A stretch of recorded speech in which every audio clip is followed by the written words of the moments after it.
Salam pemirsa. Pada tanggal 17 Maret 2025, juru bicara Gedung Putih, Karoline Leavitt, mengungkapkan bahwa pembahasan mengenai pembagian wilayah antara Rusia dan Ukraina merupakan agenda penting yang harus dibicarakan antara Amerika Serikat dan Ukraina. Menyusul pernyataan tersebut, Presiden Trump dijadwalkan melakukan pembicaraan dengan Presiden Putin pada tanggal 18 guna mendorong tercapainya gencatan senjata. Hal ini disusul oleh upaya mendesak Hungaria agar tidak menghalangi perpanjangan sanksi Uni Eropa terhadap Rusia. Dalam konferensi pers di Gedung Putih, Karoline Leavitt menegaskan bahwa pembagian wilayah menjadi bagian integral dari diskusi antara tim kepresidenan dan Ukraina. Presiden Trump yang telah menunjukkan kemajuan dalam negosiasi bertekad mencapai kesepakatan gencatan senjata demi menghentikan pertempuran yang telah berlangsung lama. Sebelumnya, pada tanggal 16 Maret 2025 di dalam pesawat kepresidenan Air Force One, Trump menyatakan kepada wartawan pendamping bahwa telah terjadi banyak pembicaraan dengan perwakilan kedua belah pihak Rusia dan Ukraina. Kita akan melihat apakah kita dapat mengakhiri perang ini. Mungkin kita bisa, mungkin kita tidak bisa. Tetapi saya yakin peluang kita sangat besar. Kita akan membahas masalah wilayah dan juga pembagian aset, termasuk pembahasan mengenai pembangkit listrik, ujarnya. Pendekatan multi-tahap dalam penyelesaian konflik. Dalam program Facing the Nation pada tanggal 16 Maret 2025, Menteri Luar Negeri AS, Rubio, menguraikan bahwa penyelesaian konflik Rusia-Ukraina dirancang dalam 2 tahap, yaitu Rencana A dan Rencana B.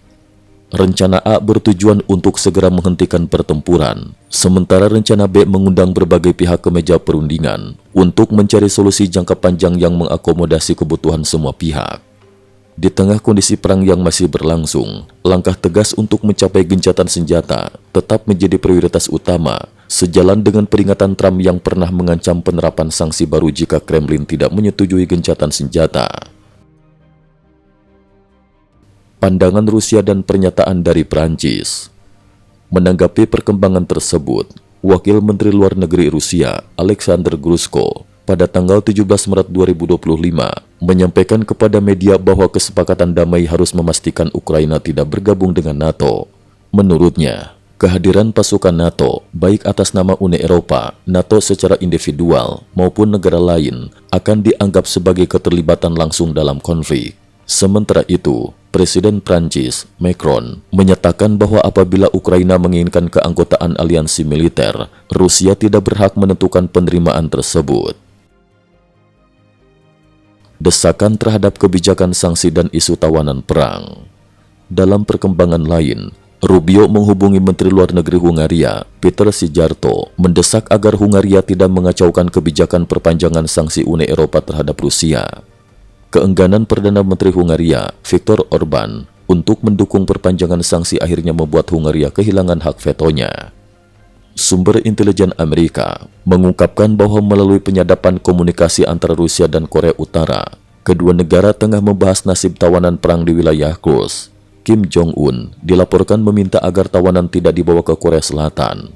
Informasi ini dinilai memiliki nilai tinggi, mengingat sejak tahun lalu pihak Amerika telah mempertimbangkan untuk mengirim tawanan tersebut ke Amerika demi mendapatkan informasi tentang kondisi militer Korea Utara dan Rusia. Kementerian Luar Negeri Korea Selatan juga aktif dalam isu ini.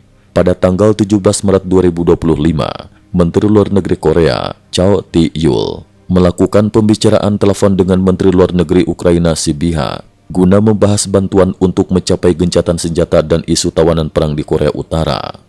Cho Tae-yul menegaskan bahwa Korea Selatan bersedia menerima tentara Korea Utara yang ingin menuju negara tersebut dengan harapan dukungan serupa diberikan oleh pemerintah Ukraina. Aktivitas militer dan taktik serangan. Di medan pertempuran, situasi semakin dinamis. Markas Besar Taktis Ukraina mengonfirmasi melalui media sosial pada tanggal 16 Maret 2025 bahwa pasukan Ukraina telah sepenuhnya mundur dari wilayah Suja di Oblast Kursk, Rusia. Presiden Trump kemudian menyatakan pada tanggal 17 bahwa jika bukan karena inisiatifnya, tentara Ukraina sudah tidak berada di wilayah tersebut.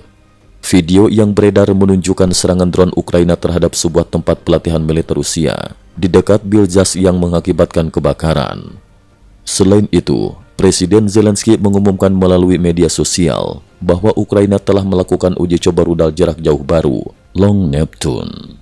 Dengan jangkauan hingga 1000 km, mencakup ibu kota Rusia, Moskow. Rudal ini dilaporkan telah digunakan dalam serangan terhadap fasilitas minyak di wilayah selatan Rusia. Menurut laporan Military News, senjata tersebut merupakan modifikasi dari rudal jelajah anti kapal yang sebelumnya hanya memiliki jangkauan sekitar 350 km.